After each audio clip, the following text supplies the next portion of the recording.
I wonder whether there isn't an element of nostalgic self-delusion going on around here. I mean, if I hadn't, I mean, I've known Paul for years, but I didn't know Paul, and he marched up to me while I was having my solitary breakfast in Lyon and attempted to engage me in conversation. I think I run screaming from the shop. Um, the, one of the things I do at the moment is I chair the House of Lords Bills Environment Select Committee, and perhaps I have an unfair advantage or otherwise, in that we have spent the last 9 months doing a report and inquiry into high streets, and we haven't published it yet. It should come out next month is the plan.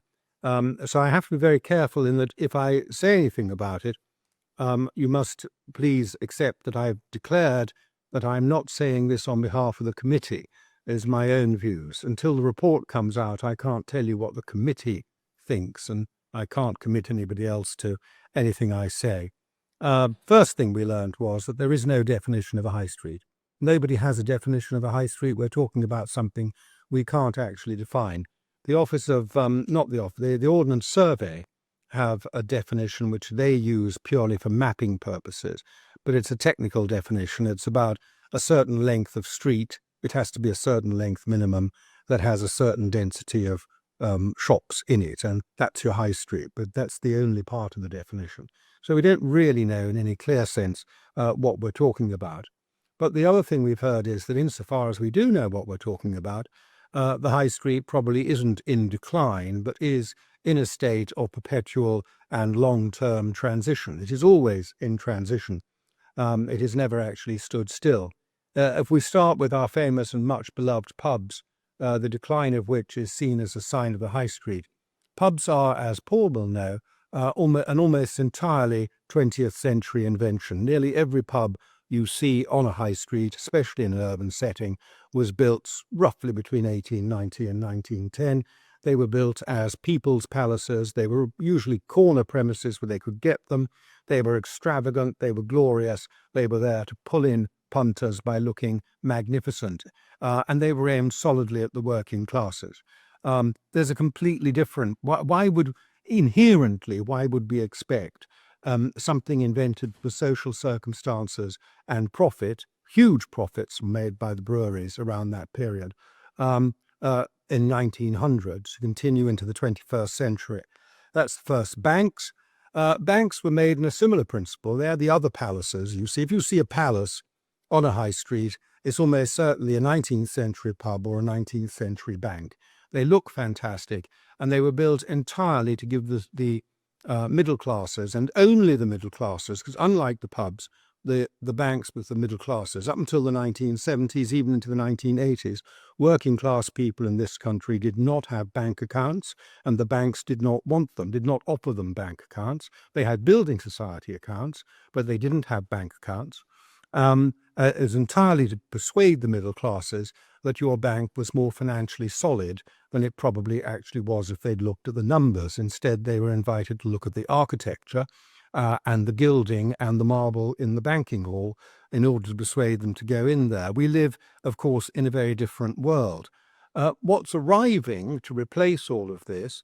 The answer is, to a large extent, government activity is arriving, and there'll be more of that. So there'll be more retail units taken, as well as the cafes, of course. The planning distinction that made it difficult to turn a shop into a cafe was abolished by Mr. Jenrick, but the line had stopped being held even before then.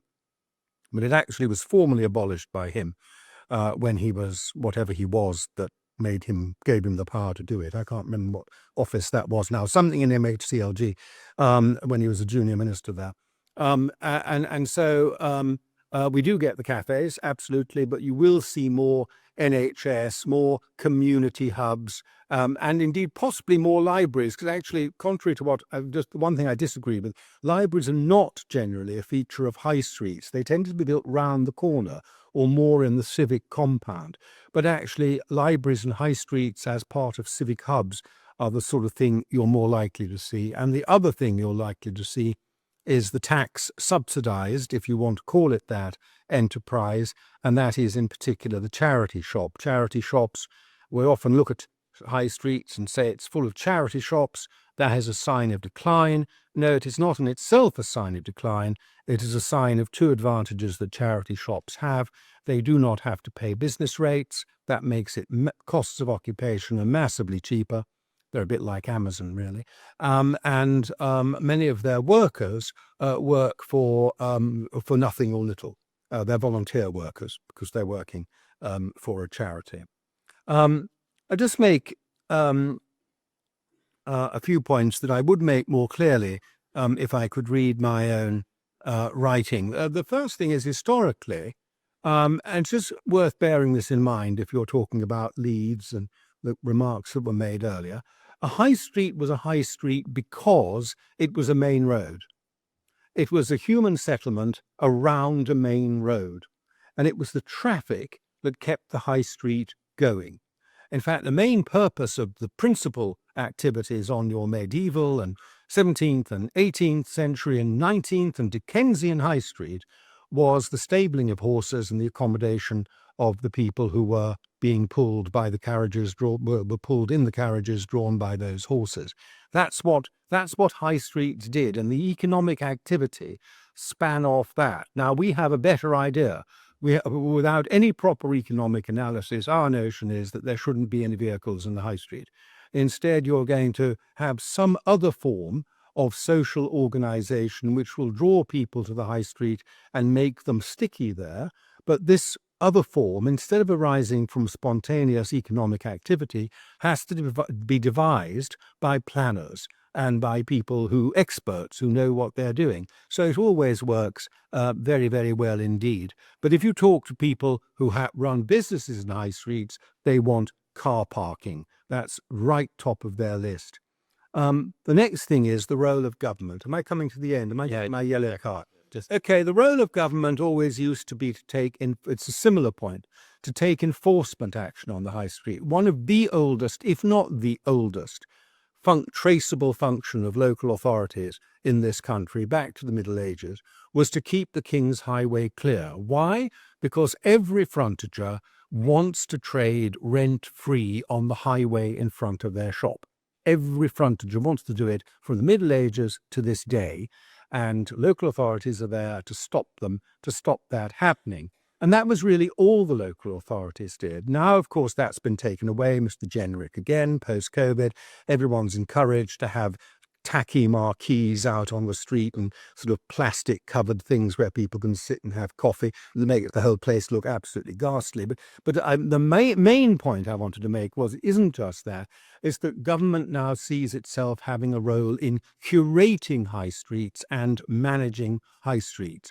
And much as Canary Wharf, which is a private space, manages its own private streets, because they're private streets, government wants to manage public streets that you and I pay for and manage them and curate them. And this will inevitably lead, of course, to the expulsion of people who don't fit into that pattern. This will principally be drinkers and sad and homeless people and things like that.